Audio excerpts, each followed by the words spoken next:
Can I ask one of you to poke that so that it's... Thank you. Sure. So to review what we went through last week on what is a human being. Like an iceberg where 1/10 is visible and 9/10 is invisible, yoga says that most of what makes up the human being we do not see with our senses.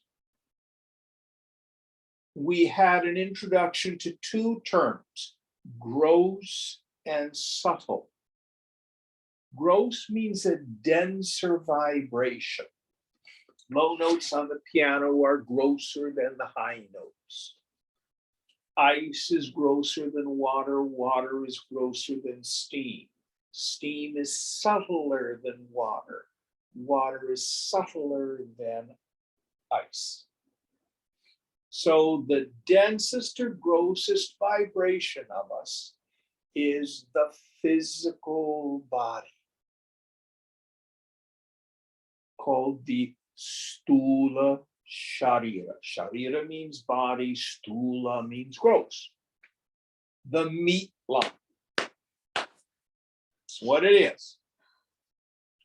The dharma of the body is karma. What does dharma mean? Who can tell me what dharma means? Essential nature. Yes. The nature of something, the essence of something, without which it would not be what it is. For example, it's the dharma of fire to burn. It's the dharma of sugar to be sweet. It is the dharma of water to be wet. It can involve a process through time and space. For example, a river is water flowing from a higher elevation to a lower. If it's frozen, it's a glacier. If it's still, it's a lake. It's got to be moving to be a river. So the dharma, the essential nature of the physical body, is karma. Karma simply means action. Even when you're sitting still, that's an action. What do we call a body without karma? Dead. Or yes, exactly. So what does the body do? It is a food tube. And in fact, one of the terms used in scriptures is annamaya kosha. Annam means cooked rice, food. So you consume a mountain of food during your life, and you produce a mountain of poop. Munch, munch, munch, munch, munch, munch. And in the end, food for worms. What does a body do? It is born, it grows up. For most of us, it grows old, you get sick, and you die. Nobody gets out alive.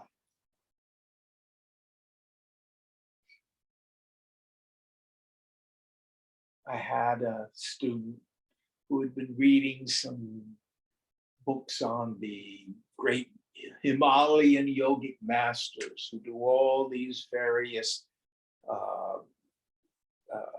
practices to develop siddhis, one of which is you can live for a long time, you can live for 400 years. What happens at year 401? You're dead.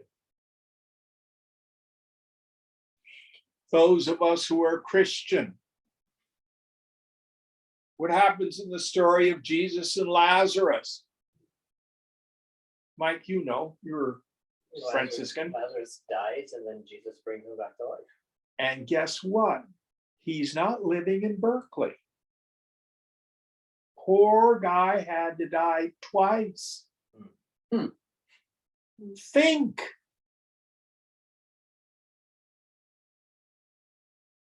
Think.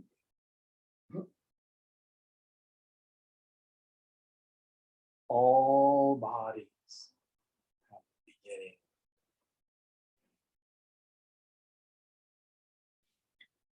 Stula Sharira, the gross body. It gets fat, it gets skinny. It starts off young, gets old. Has lovely skin in my youth. It's all saggy when you get older. It's the inevitability. Next layer of our equipment is called the Sukshma Sharira. Again, Sharira means body, Sukshma means subtle. We went through the elements of it. 5 organs of action, 5 organs of knowledge, the mind, the intellect, the ego sense. Also has what we call chitta. We'll go into what that is. What do you mean by organs of action and organs of knowledge? Let me back up a sec. This becomes easy to understand. You run around in your subtle body in your dream state. If you study things like astral projection, what is it that projects? It's your subtle body. If you or a friend has ever had a near-death experience, the next thing you know, you're on the ceiling looking down and you see your body there, and there are the medics with the paddles starting your heart and stuff like that. What is it that's up on the ceiling looking down? That's your subtle body. So in a dream, you see, hear, taste, touch, and smell, organs of knowledge. You have hands, feet, tongue, anus, and genitalia, organs of action. You have a feeling nature, mind. You have thought, memory. You have an intellect. And you have an ego sense that's identified.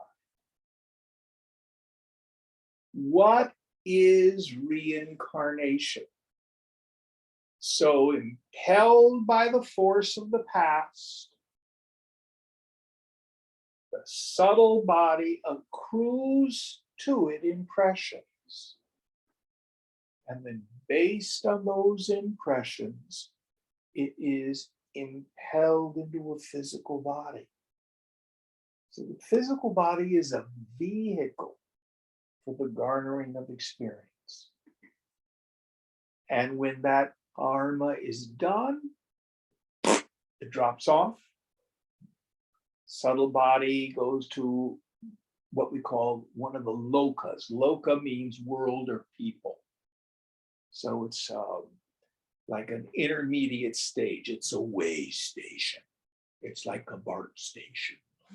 You get off the train, you wait for the transfer for the next train. Then in time, down you come to the earth plane into another body. So there is a relative immortality of the subtle body. Who here's ever had an incarnation memory? What was yours, Fang? What was your memory? It's kind of private, but I was here in San Francisco 200 years ago, and I was a white male, and it's been confirmed by other people as well. Yeah. So what was it that incarnated into that body? That was your subtle body. And you may have had many others since then that you don't remember. Dying is largely traumatic for most of us. And most of us do not remember prior lives. Although if you meditate, for many of us, those memories return.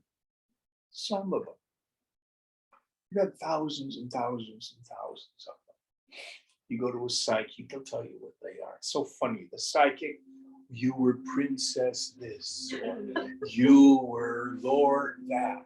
Nobody ever says, oh, you were a janitor in the pyramids. You know, nobody ever is told by the psychic that, you know, you just had an ordinary life, you know. You didn't do much of anything. You were just a jerk to your spouse. So now you got to put up with it this life. So we set forward certain desires, certain actions, and karma is like dropping a pebble into a pond. You know, the ripples go out and then they come back. So in this life, we not only experience the results of the impressions that we garnered as children. Fang and I were talking about family of origin stuff and how impactful that can be on us. But there's prior lives too. In a sense, the mind is endless and labyrinthian. And in the end, you don't need to know all that stuff. You can have deep, abiding peace without ever having had a memory of a prior incarnation. The reason is the sum total of all that material is available right here, right now, in your thoughts and feelings, not as memories, but as your reactions and actions to life. Does that make sense?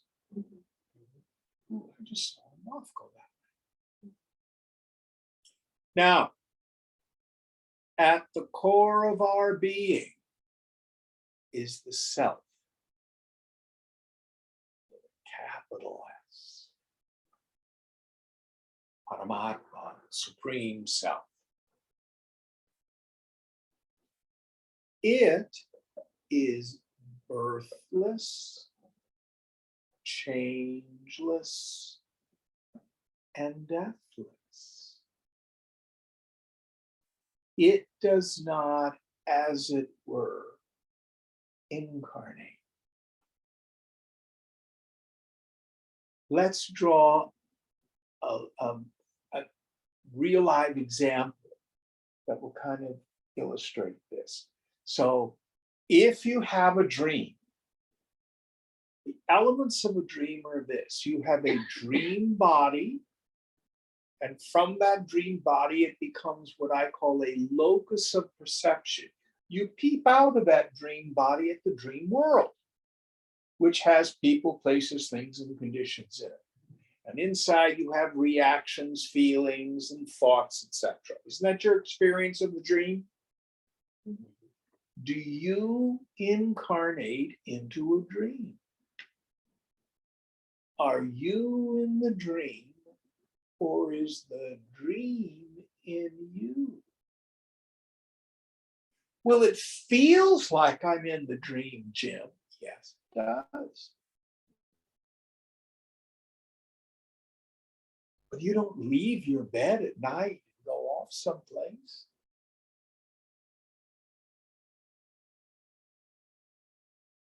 So also, in the end, we see that this physical body and this subtle body is not who I really am. I'm something other than.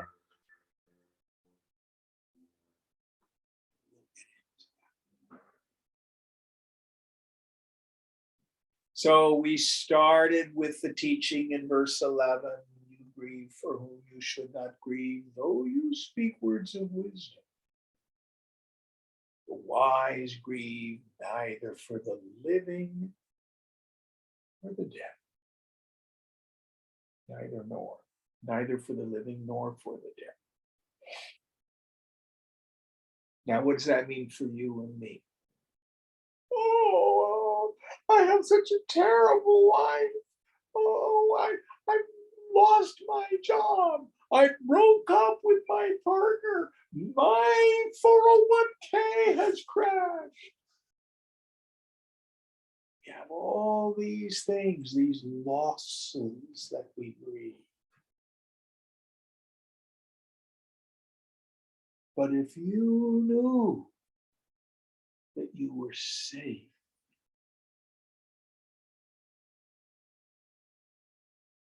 that all of that just passes in front of you, and you are never touched by it, it would be different. This is the promise of yoga. All right. What's our next verse, Deepa? 13.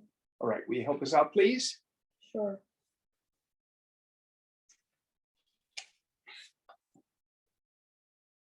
Dehino smin yatha dehe kaumaram yauvanam jara tata dehantara praptir dhiras tatra na muhyati. Just as in this body, the embodied soul passes into childhood, youth, and old age, so also does he pass into another body. The firm man does not grieve at it. Yes, the firm person. So, if you go look at a family album or watch some movies, family movies of yourself as a child, and you look at yourself at 5 or 6, where did that body go?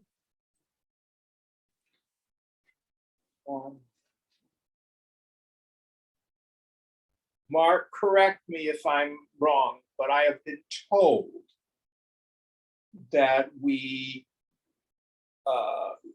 renew the cells in the body every 7 years. All the old ones have died and we all got brand new cells. Is that right, Mark?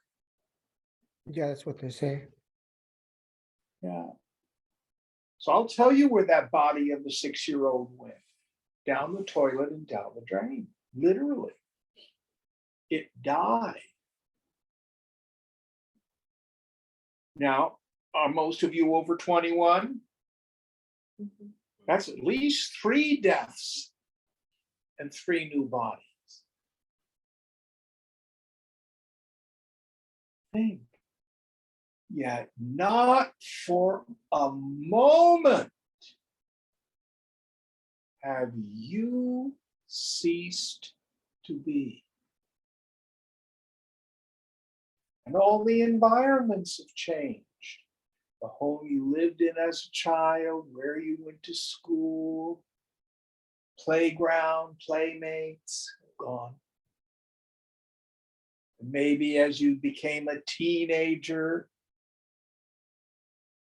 teenage crushes that you had on people, where are they? Gone. Off to college. Oh God, the things I did in college. Am I the only one who has that? Where did that life go? Gone. Each one of these is like an incarnation. And our attitudes, our feelings, our thoughts, all different. Now, there is a continuity of a sort. So, Deepa, what did you study in college? Engineering. Yeah. Does that affect what you're doing for a living now? Very little. New incarnation. Anybody else in a field that has something to do with what they studied in college? Yeah. Tell me. I do finance work and I studied business and finance. Yeah. So there was some continuity in the subtle body there. So not for all of us, but for many of us, or the skills we learned in college. So also, the impressions that we get in any particular lifetime, that draws me to this third body, which is called Karana Sharira. That's called the causal body. It's part of what we call the transmigrating soul. And it's the collection of unconscious impressions that we carry. That comes with us from lifetime to life. So if in a prior lifetime you were a sumo wrestler and you thought it would be much better to live in the Bay Area and work in IT or finance or social services, that's what impels you into this lifetime.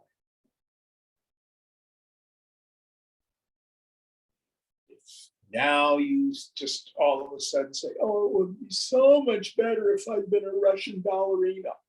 Those are the kinds of things, I'm simplifying, that will impel us into the next life.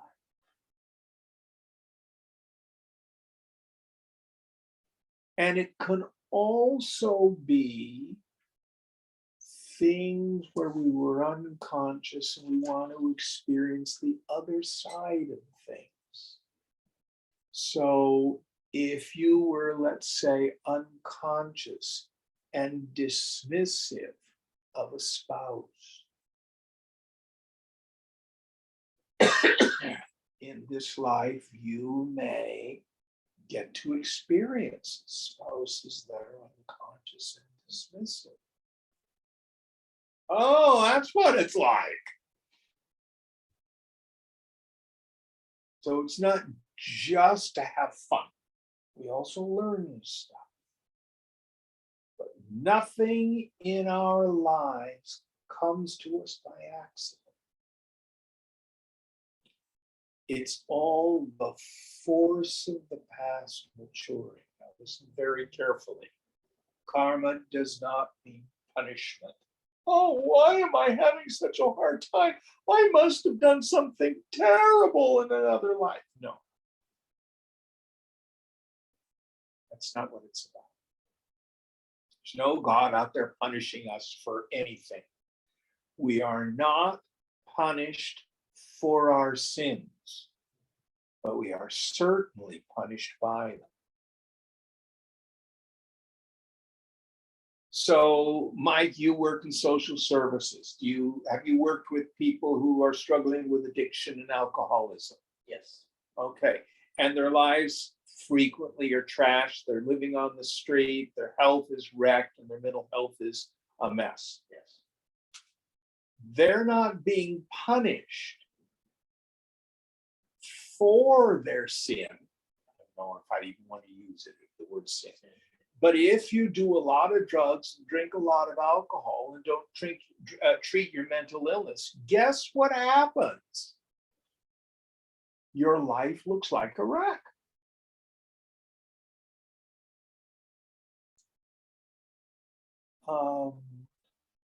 Indians don't have this like Westerners, but a lot of Westerners, they get off to college and they get the first credit cards. You know, there are tens of thousands of dollars in consumer credit. The world isn't punishing them for trashing their credit. They're getting the inevitable results of actions done in ignorance. So much of what we do in life is done in deep, deep ignorance.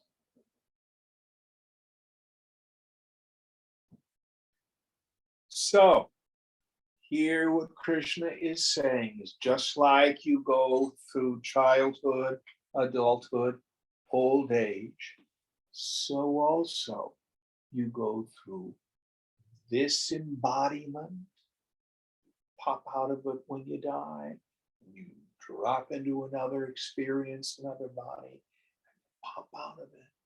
And it goes on and on for thousands of lifetimes. Now, Hinduism says you even have lifetimes that are pre-human. Animal and plant lifetimes. So in Viveka Chudamani, for example, Shankara says, what a precious gift to have a human birth. To finally be human. Lots of deep symbology about that. I think there's a lot of people who look human and walk around on two legs and they're basically animals.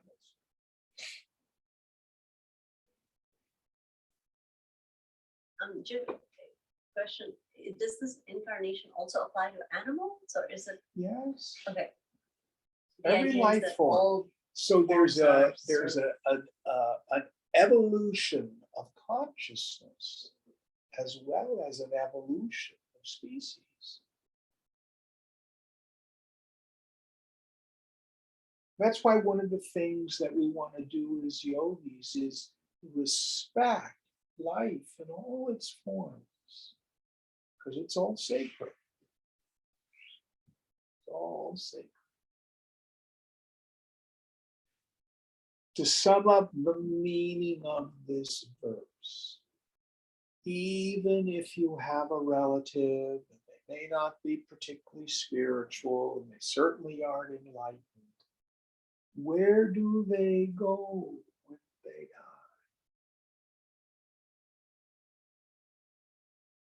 Subtle body stays in a relative existence till they incarnate into something else. Who here at the death of a parent or a loved one has felt their presence soon after death? Anybody have that? Mhm. What is it that came to you? Frequently, they'll visit us in our dreams. Sometimes you'll wake up and you'll say, oh, there's Aunt Mary standing at the foot of the bed. What is it that comes and visits us? It's that subtle body. Where they're in one of these lokas, these in-between places. And then frequently after some time, oh no, I just don't feel my grandmother anymore. You know, well, she's gone on. Any thoughts about this concept of reincarnation? Now listen very carefully. You do not need to believe in this. It is not essential. You can look at reincarnation simply as a metaphor. So when you were a college kid, that was one incarnation.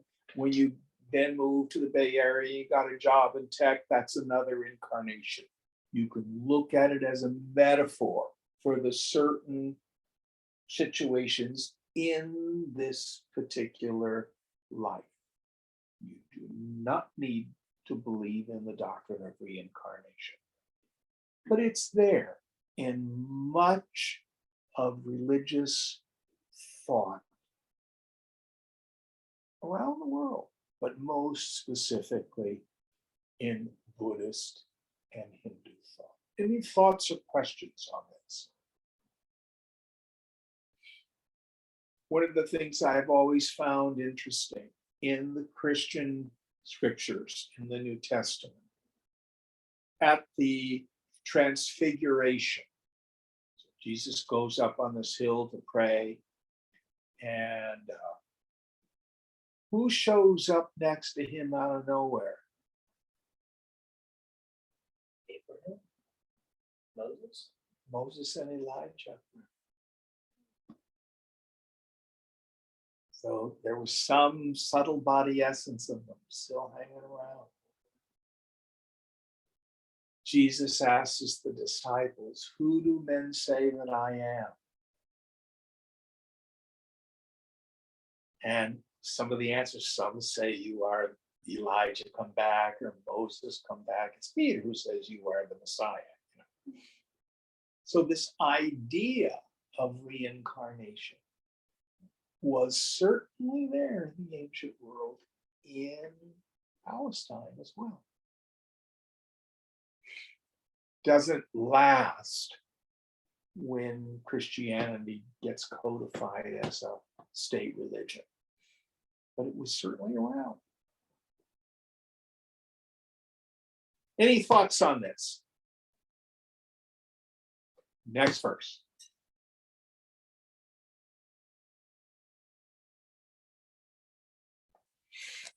Matra sparshastu kaunteya shitoshna sukha dukkada agamapayino nitya sasti tikshasva bharataha.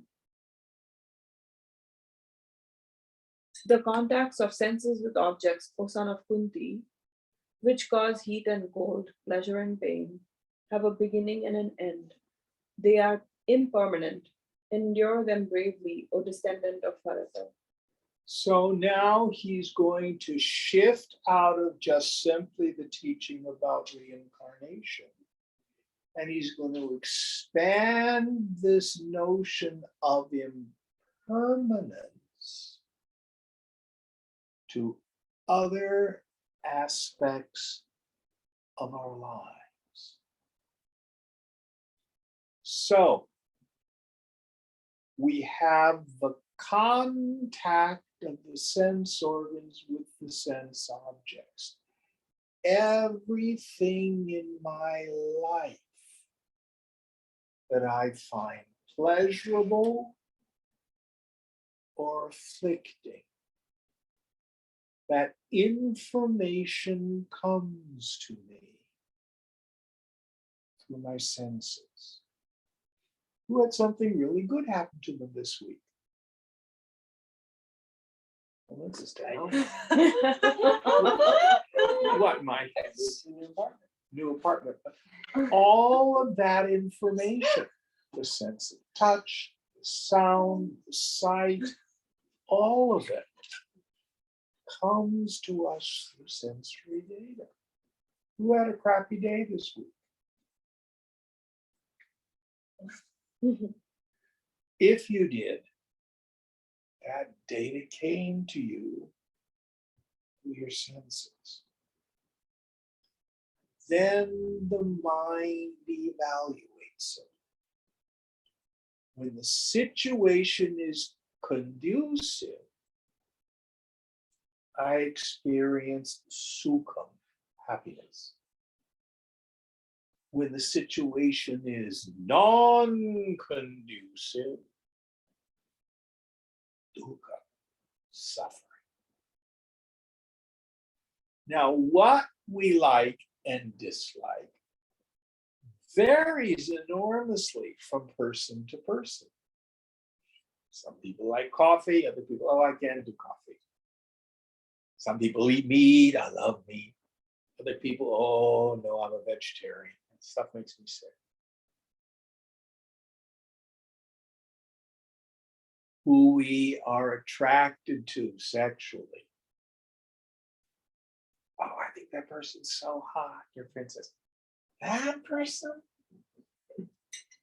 Oh, knock yourself out. Anybody had a friend say that? So it's all in the end very mechanical.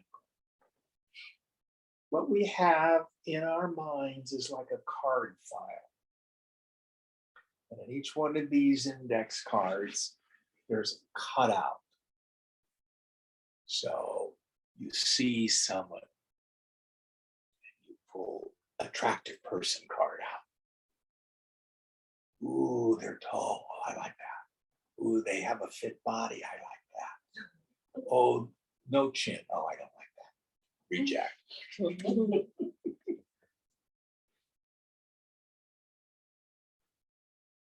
We go through our lives, the kind of music we like,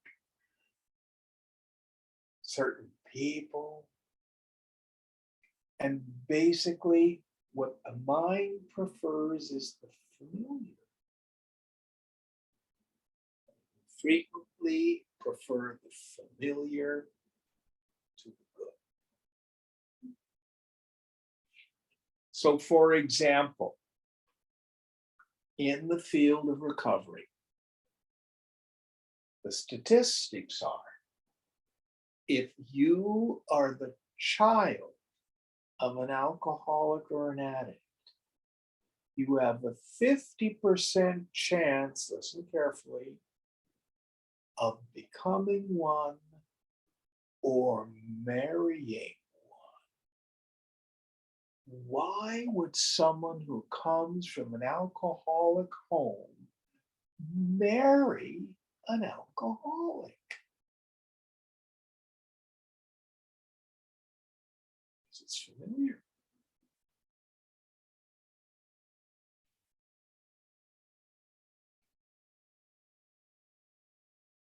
And many of us unconsciously are marrying our mother or our father. We think, oh, I choose this person. Sukham, dukkha, pleasure, suffering. When the situation is conducive, I'm happy. The situation is non-conducive, I'm unhappy. Or to bring it down to its basic level. The mind basically just goes through 3 states. And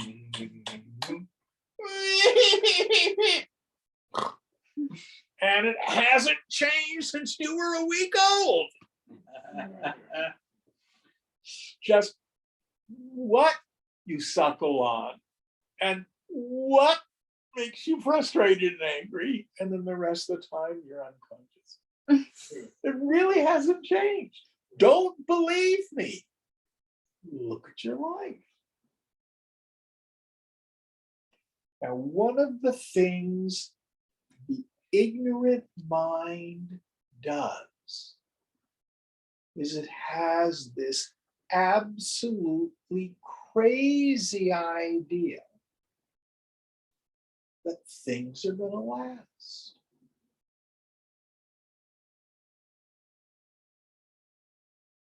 And what Krishna is saying here is everything in the world of name and form, without exception, is temporary. I have all these little slogans I've come up with. Having a physical body is a sexually transmitted condition and it's always fatal. All relationships, without exception, end in death or divorce.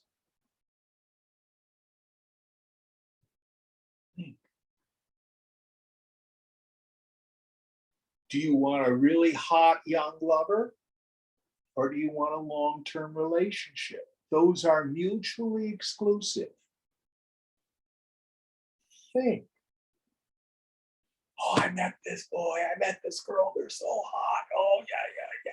What are they going to be like in 50 years? Old, saggy, and wrinkled.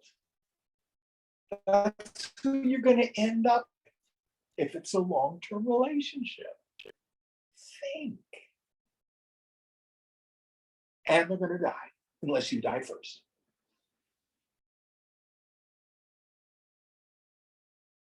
Nothing in this world is permanent. So the teaching in this verse is cherish what you have because it's not going to last. Have any of you ever worked with people who are terminally ill? Yes, no? One of the things that makes working with the terminally ill so rewarding is how much the terminally ill cherish life and live in the now. Because they know, okay, I think I'm well enough to make one more trip to Europe. And this is it. Last time I'm going to go. Or it's spring. Let's go out and look at the flowers in Golden Gate Park, because this is my last spring. Oh, I really want to visit so-and-so, because I probably won't see them again. Have you had this experience with those people who are dying? They're so alive because they're in touch with the fundamental truth of impermanence. Now, what do most of us do? True story. I had a friend, a young man, and a drug addict. And in one of his bouts with crystal methadone, he messed up his heart and he started to get arrhythmia. He's a young man. And he was so afraid that he was going to have a heart attack and die. He was so afraid he couldn't get out of bed. Is that how we want to live our lives? I don't want to do anything because I'm so afraid.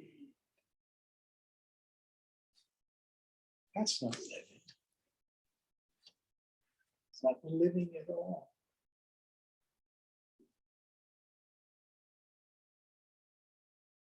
So it's a paradox.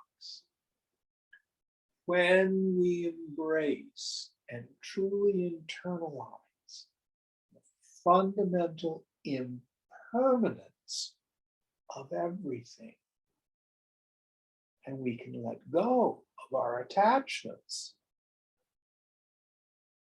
we can enjoy life and cherish it.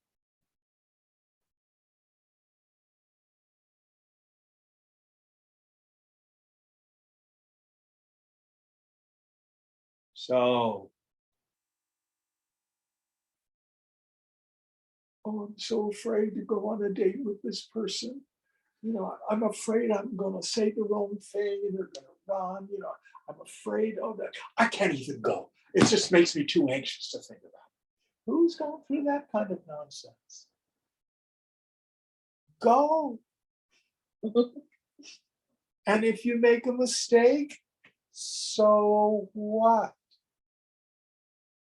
You got to kiss a lot of frogs before you find a prince. We practice these things. Oh, I'm afraid to let go of this job that I really don't like. If I take this other job, what will happen? Be willing to take risks in life. Because everything is impermanent. And especially if we're in a negative space, ego will say it's going to be this way forever. I promise you it will pass. You don't need to fix it. It will pass because all mind states pass. Oh, I'm so unhappy, Jim. I'm so unhappy, Jim. Don't worry. Pretty soon you're going to get hungry. And you'll make yourself some dinner.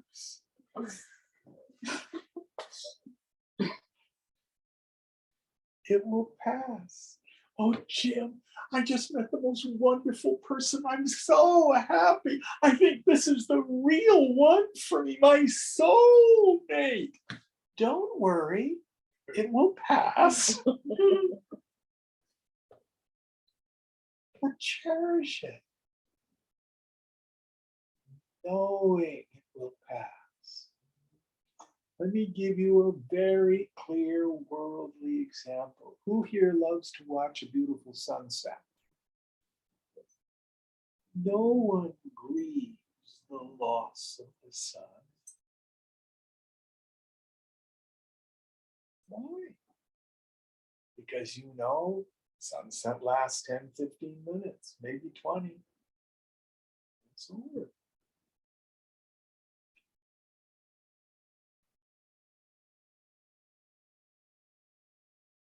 Because no, I'm never going to go see a sunset because they end. That's nonsense. We know it's impermanence. So we enjoy it and cherish it for what it is with its impermanence. With no attachment.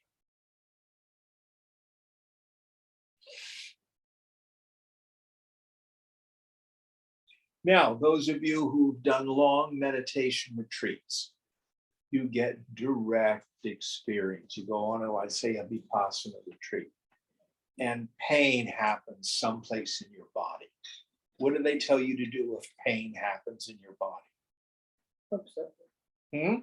Observe it. And then what eventually happens? It'll go away. Yeah. Yeah. We don't have to get up out of meditation and run to the medicine chest for the ibuprofen. Even though that's what our minds say we have to do. Endure it bravely with the understanding nothing in the world of name and form is permanent. It arises, it exists, it fades away. Everything, all physical sensations and experiences, all mind states, all thought concepts will pass.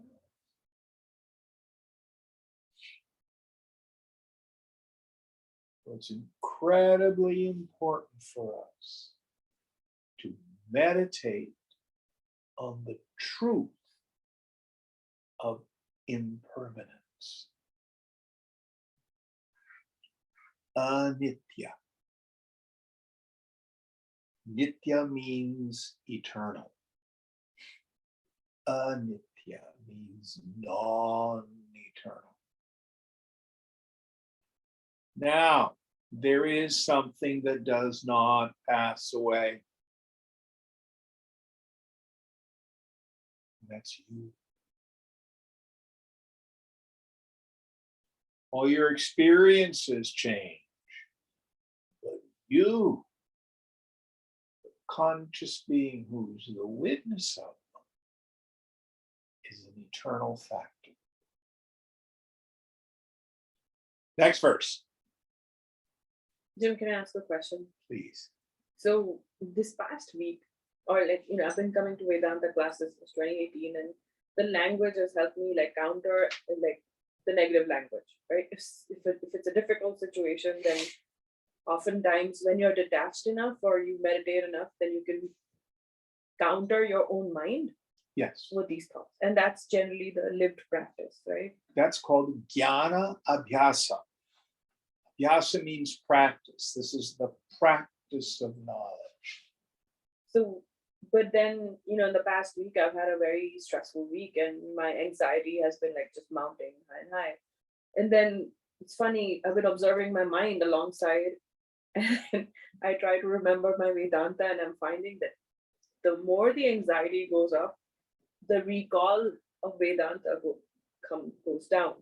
And then this afternoon, I came to a point of serious, despair that even my Vedanta is going away. And it's almost like there's a layer of ego that forms around a student even that says, okay, I can do this. And there's this sense of agency that I'm going to execute and act against these negative thoughts. And then that goes away, and that's even more despair causing. So it's like a weird negative loop, you know what I mean? Let me give you a practice. So this comes from Yoga Sutra. So the first chapter is called Samadhi Pada. That's more the philosophy and stuff. The second chapter is called Sadhana Pada, the section on practices. The very first sutra. Tapas Swadhyayeshwara Pranidhana Kriya Yoga. Kriya Yoga means yoga in action. This is how to do it. So we start with Swadhyaya. And Patanjali translates it a bit different than the Vedantins. In the Vedanta tradition, we think of it as reviewing the scriptures on our own. Patanjali says it's psychological self-examination, looking at your own kleshas, your own afflictions, and your strengths. So you see the anxiety arise, you become aware of it.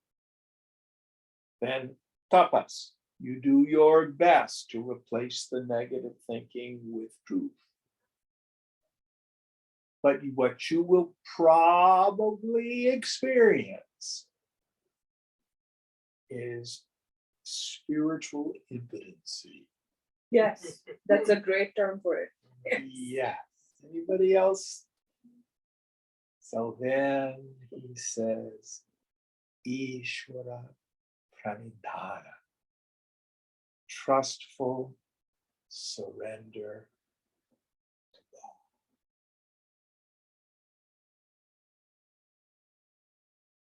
Lord, I'm a basket case. I'm anxious. I can't do anything about it. I give it to you. This is yoga in action. But can I also add, there's a very strong attachment to that sense of agency. Like, I want to be the agent that causes that change. Well, get over your cheap self. Yeah. And it's just so strong. It's not. And real insight is always humiliating. Right? Am I making sense? It's always humiliating. Humiliating. Meaning, I think I'm this, I think I'm that, I'm so good at this. And the Lord comes and goes, no, smash. Because you, as Deepa, don't even exist. Oh, I have a big load to carry. I'm going to have my shadow carry it. How can something that's an illusion be so strong? I can't. He can.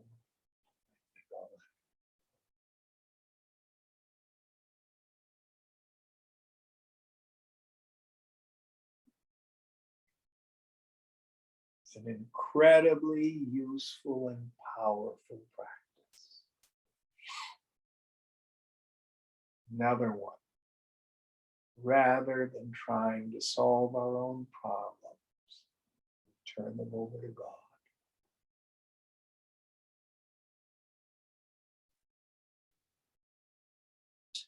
This is a very powerful tool. It's useful for people. You can try it. It's not necessarily for everybody. But what you create is a God box. It can be like a shoe box. It can be a mayonnaise jar with a slit in it. Decorated. You can put a picture of your Ishtadevta on it. You can put Om on it or whatever you want. And when an issue that you are anxious about comes up, you give it to God. You physically do the process. You write it on a little piece of paper, you fold it up, you put it in your God box, and you give it to God. Let go of it. And then what's interesting is on your birthday, open up your God box. You look at all these problems that you had, and you see that God took care of it.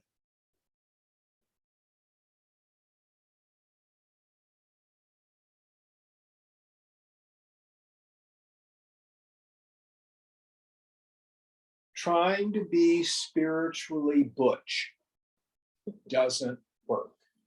This is not like going to the gym and lifting weights. What we do is we progress on the path. Is at deeper and deeper levels, we see the vanity of ego.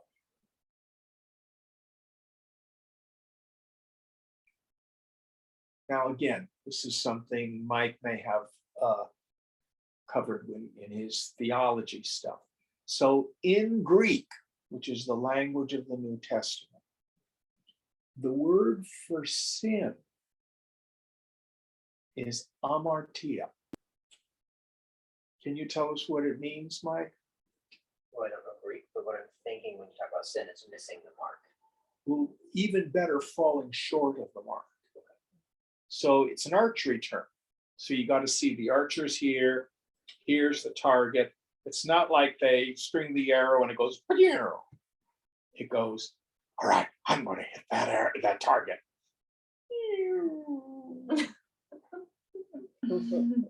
Spiritual impotency.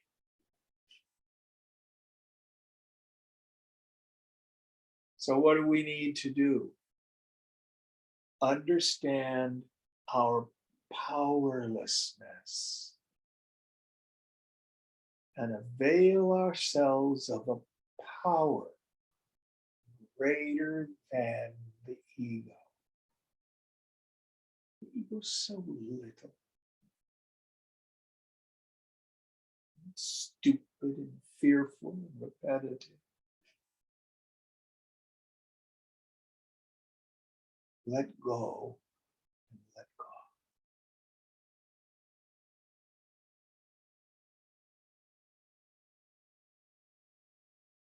Surrender.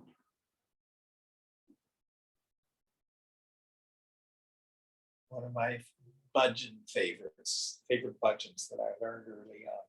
Ganesha Sharanam, Sharanam Ganesha. What does Sharanam mean? You're pretty good with Sanskrit. It's Sharanam. To take someone's refuge or to come to their feet for refuge. Or a shelter, refuge, yes. God is my refuge. The Hebrew psalmist says the same thing. My ever-present help in trouble.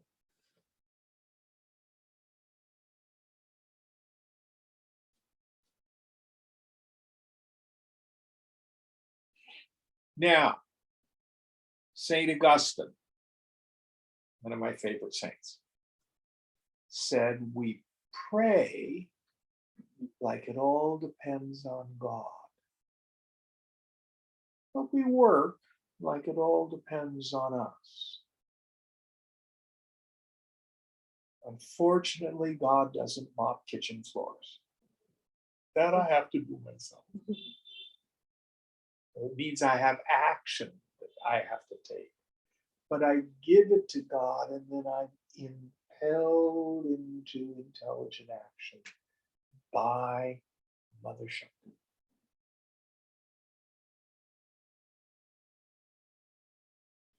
And anxiety is usually based in fear, almost always in fear. What are you afraid of?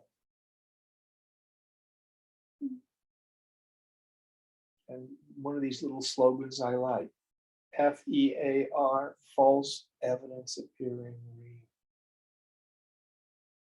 It's never real.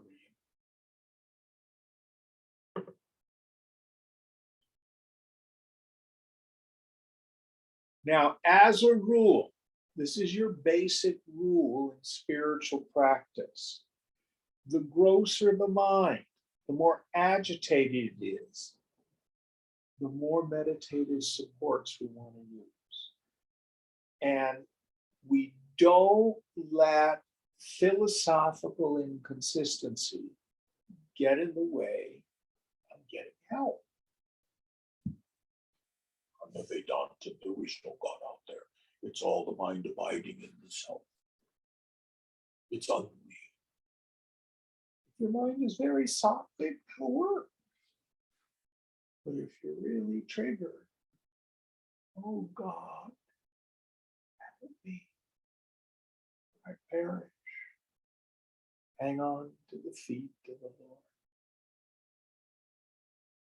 Remember, the personal God is as real as your ego. You're hanging on to your ego and denying the existence of a personal God. You're going to be in trouble. Is this helpful? Yeah, very. And if you need, you call a friend and say, talk me off the ledge. Get whatever help you need. And there, it's going to be okay. Did you hear that? Because it is. It's going to be okay. Actually, Jim, can I ask about that? Because I've been on the opposite side with friends calling me, hey, I'm really struggling, and I have no idea what to say. And most of the time, we don't need to say anything. But then You there's just a need to long, listen. awkward silence. Oh, I hear what you're saying. Okay. Is that enough? I'll ask them. Most of the time, what we really need is to be heard, not fixed. Do you understand what I mean? Yeah. Yeah. Most people don't come to us because they want us to fix them. They say, I'm really feeling this. I need to be heard, completely heard by someone.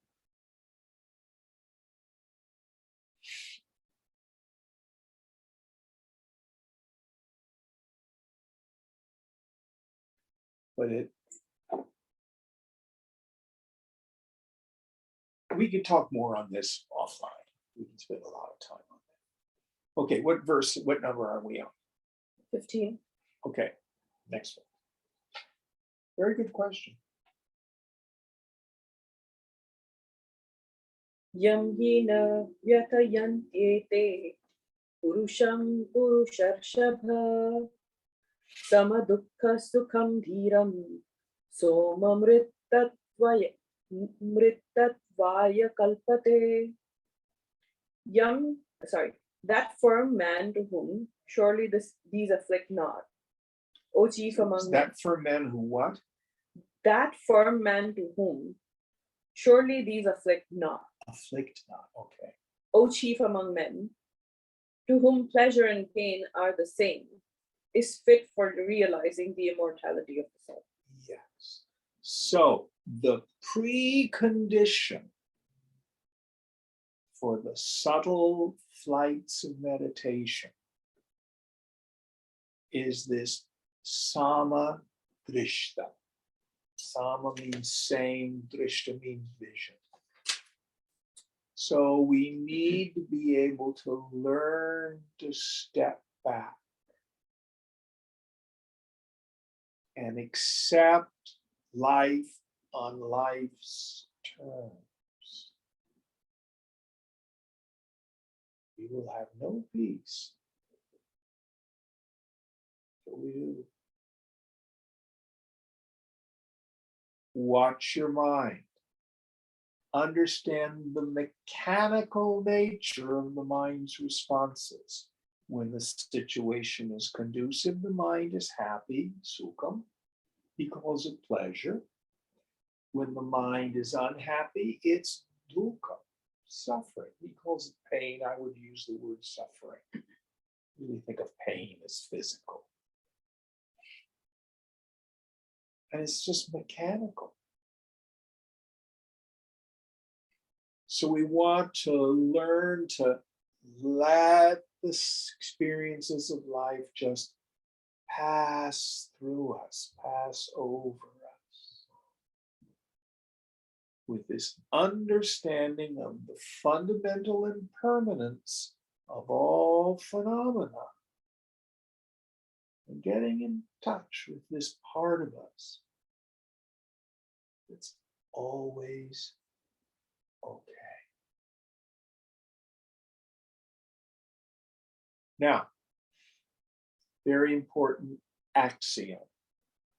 It is a spiritual axiom that if I'm disturbed, no matter the cause, I'm the one with the klesha, I'm the one with the affliction. I'm the one with the dosha, the defect. Those kleshas and doshas are attachment, expectation, identification. Your ego-centered mind will say, I need to fix or change the world. Yoga says, no, let it go.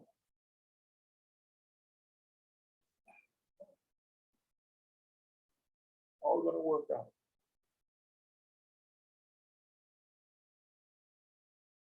Now, if you want to stay a little bit later afterward, talk about the specifics. Thank you. So this is our practice. The world and its people are oftentimes quite wrong. Yoga is not saying that the world and its people don't do things that are just wrong. But that's as far as most of us ever get. And what we want to do is play spiritual victim. I've been wronged, I'm hurt, and you need to change. So I feel okay. Or the situation needs to change. So I feel okay. And that is a position of impotency. So we can't really change the world very much. We certainly can't change other people.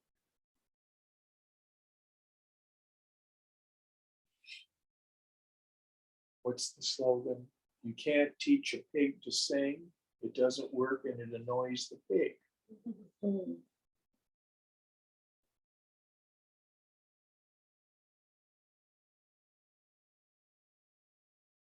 So where do I have some capacity, some power? I let go. It's all going to work out. It's all going to work out.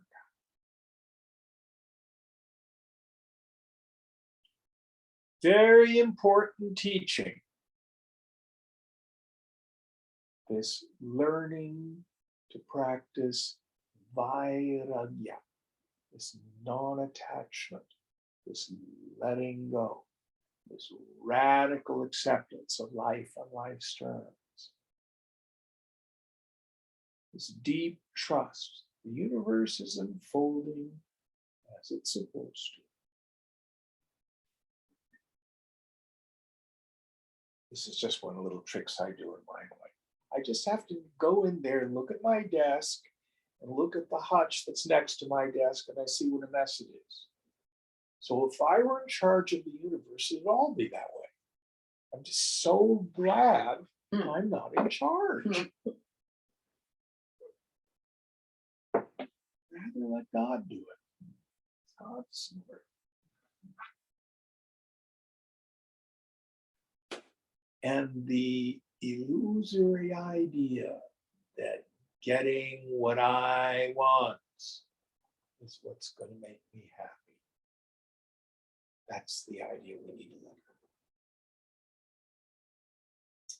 go. All right, we'll end here. Om Purnamada Purnamidam Purnat Purnamudachyate Purnasya Purnamadaya Purnameva Vashishyate. Om Shanti Shanti Shanti. Hari Om Sri Guru Pyo Namaha. Hari Om. Now, Deepa is going away. So, Vinayak, will you be here next week? Yes. Oh, bless you. All right, we have someone who can chant.